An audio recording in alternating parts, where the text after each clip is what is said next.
Hello everyone, welcome to Shikha's kitchen. আজকে 24th মে। কালকে আমাদের বাড়িতে রক্ষাকালী পুজো।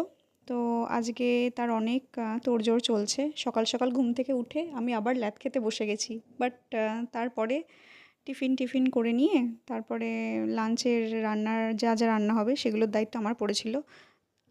কালকে যেহেতু পুজো, আজকে সবই নিরামিষ রান্না। তার মধ্যে হচ্ছে মুগ ডাল, ভাত, শাক ভাজা, পটল আলু দিয়ে পোস্ত।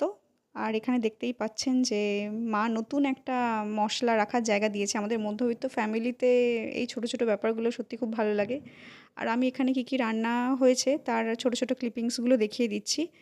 আর মেইন ইনগ্রিডিয়েন্টস দিয়ে কীভাবে সব কিছু হয়েছে সব শর্টসে দেওয়া আছে। এই সব কিছু কাজ কমপ্লিট করে দিয়ে আমি ছাদে গিয়েছিলাম, যেখানে প্যান্ডেল হয়েছে। প্যান্ডেল গতকালকে মানে 23rd মেতেই হয়ে গিয়েছিল। আজকে এখানে ঠাকুর কোথায় বসবে সেখানে ওই ডেকোরেশনগুলো কাকুরা করে দিয়ে গেছেন, সকালেই করে দিয়ে গেছেন। আমি আসার সময় পাইনি, তো এই বিকেলে এলাম দেখতে। তো এখানে সব কিছু প্রায় রেডি।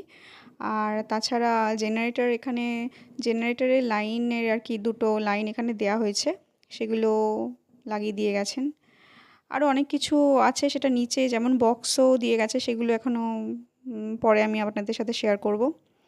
সব কিছুর মাঝখানে এখানে জামাকাপড়গুলো আছে, কারণ এখনও তো পুজো শুরু হয়নি, পরে করবে, নিয়ে নেবে।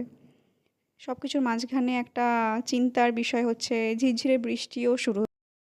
তো কালকে মা আসছে, মায়ের কাছে একটাই অনুরোধ, যেন খুব বৃষ্টি না হয়, সব কিছু যেন খুব সুষ্ঠুভাবে শান্তিতে উতরে যায়। তো আজকের শর্ট ভিডিও এই পর্যন্তই। আপনাদের সাথে আরও পরে শেয়ার করব কী কী হলো। সঙ্গে থাকবেন। Thank you for watching.